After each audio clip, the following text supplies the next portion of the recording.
ஒன்று அரசர்கள் அதிகாரம் 17. எலியா காலத்து பஞ்சம். கிளையாதில் குடியிருந்த திஸ்பே ஊரை சார்ந்த எலியா ஆகாபு அரசனிடம், நான் பணியும் இஸ்ரேலின் கடவுளான வாழும் ஆண்டவர் மேல் ஆணை, என் வாக்கினால் அன்றி வரும் ஆண்டுகளில் பனியோ மழையோ பெய்யாது என்றார். பின்னர் ஆண்டவரின் வாக்கு எலியாவுக்கு வந்தது, இங்கிருந்து ஓடிவிடு, கிழக்கு முகமாக போய் யோர்தானுக்கு அப்பால் உள்ள கெரீத்து ஓடை அருகில் ஒளிந்து கொள், அந்த ஓடையில் தண்ணீர் குடித்துக்கொள், அங்கேயே உனக்கு உணவளிக்குமாறு காகங்களுக்கு கட்டளையிட்டிருக்கிறேன். அவ்வாறே அவர் போய் ஆண்டவரது வாக்கின்படி செய்தார். அவர் சென்று யோர்தானுக்கு அப்பால் இருந்த கெரீத்து ஓடை அருகில் தங்கியிருந்தார். காகங்கள் காலையிலும் மாலையிலும் அப்பமும் இறைச்சியும் அவருக்கு கொண்டு வந்தன. ஓடையில் தண்ணீர் குடித்து கொண்டார். நாட்டில் மழை பெய்யாத காரணத்தால் சில நாள்களில் அந்த ஓடையும் வற்றி போனது. சாரிபாத்து கைம்பெண். அப்பொழுது ஆண்டவரது வாக்கு அவருக்கு வந்தது, நீ புறப்பட்டு சீதோன் பகுதியில் இருக்கும் சாரிபாத்துக்கு போய் அங்கே தங்கியிரு, அங்கு உனக்கு உணவு அளிக்குமாறு ஒரு கைம்பெண்ணுக்கு கட்டளையிட்டிருக்கிறேன். எலியா புறப்பட்டு சாரிபாத்துக்கு போனார். நகரின் நுழைவாயிலை வந்தடைந்த போது அங்கே ஒரு கைம்பெண் சுள்ளிகளை பொறுக்கிக் கொண்டிருந்தார். அவர் அவரை அழைத்து, ஒரு பாத்திரத்தில் எனக்கு குடிக்க கொஞ்சம் தண்ணீர் கொண்டு வா என்றார். அவர் அதை கொண்டு வர செல்கையில் அவரை கூப்பிட்டு, எனக்கும் கொஞ்சம் அப்பமும் கையோடு கொண்டு வருவாயா என்றார். அவர், வாழும் உம் கடவுளாகிய ஆண்டவர் மேல் ஆணை, என்னிடம் அப்பம் ஏதும் இல்லை, பானையில் கையளவு மாவும் களையத்தில் சிறிதளவு எண்ணெயுமே என்னிடம் உள்ளன.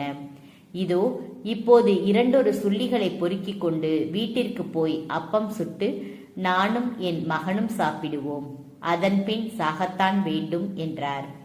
எலியா அவரிடம், அஞ்ச வேண்டாம், போய் நீ சொன்னபடியே செய், ஆனால் முதலில் எனக்கு ஒரு சிறிய அப்பம் சுட்டு கொண்டு வா, பிறகு உனக்கும் உன் மகனுக்கும் சுட்டுக்கொள். இஸ்ரேலின் கடவுளாகிய ஆண்டவர் உரைப்பது இதுவே, நாட்டில் ஆண்டவர் மழை பெய்ய செய்யும் நாள் வரை பானையில் உள்ள மாவு தீராது, களையத்தில் உள்ள எண்ணெயும் குறையாது என்று சொன்னார். அவர் போய் எலியா சொன்னபடியே செய்தார். அவரும் அவருடைய மகனும் அவர் வீட்டாரும் பல நாள்கள் சாப்பிட்டனர். எலியா வழியாக ஆண்டவர் உரைத்த வாக்கின்படி பானையில் இருந்து மாவு தீரவில்லை, களையத்தில் இருந்த எண்ணெயும் குறையவில்லை.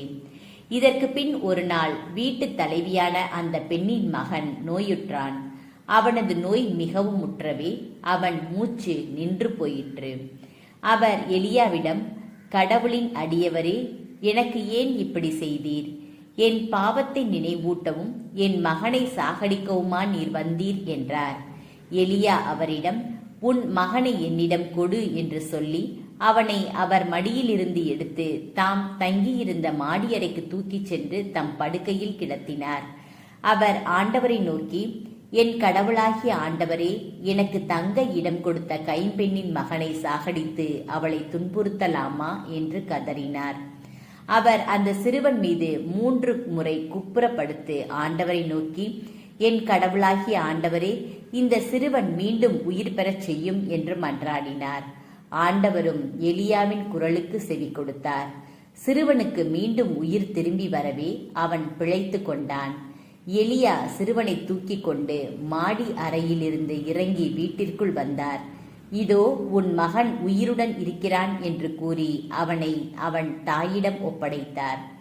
அந்த பெண் எலியாவிடம், நீர் கடவுளின் அடியவர் என்றும் உம் வாயிலிருந்து வரும் ஆண்டவரின் வாக்கு உண்மையானதென்றும் தெரிந்து கொண்டேன் என்றார்.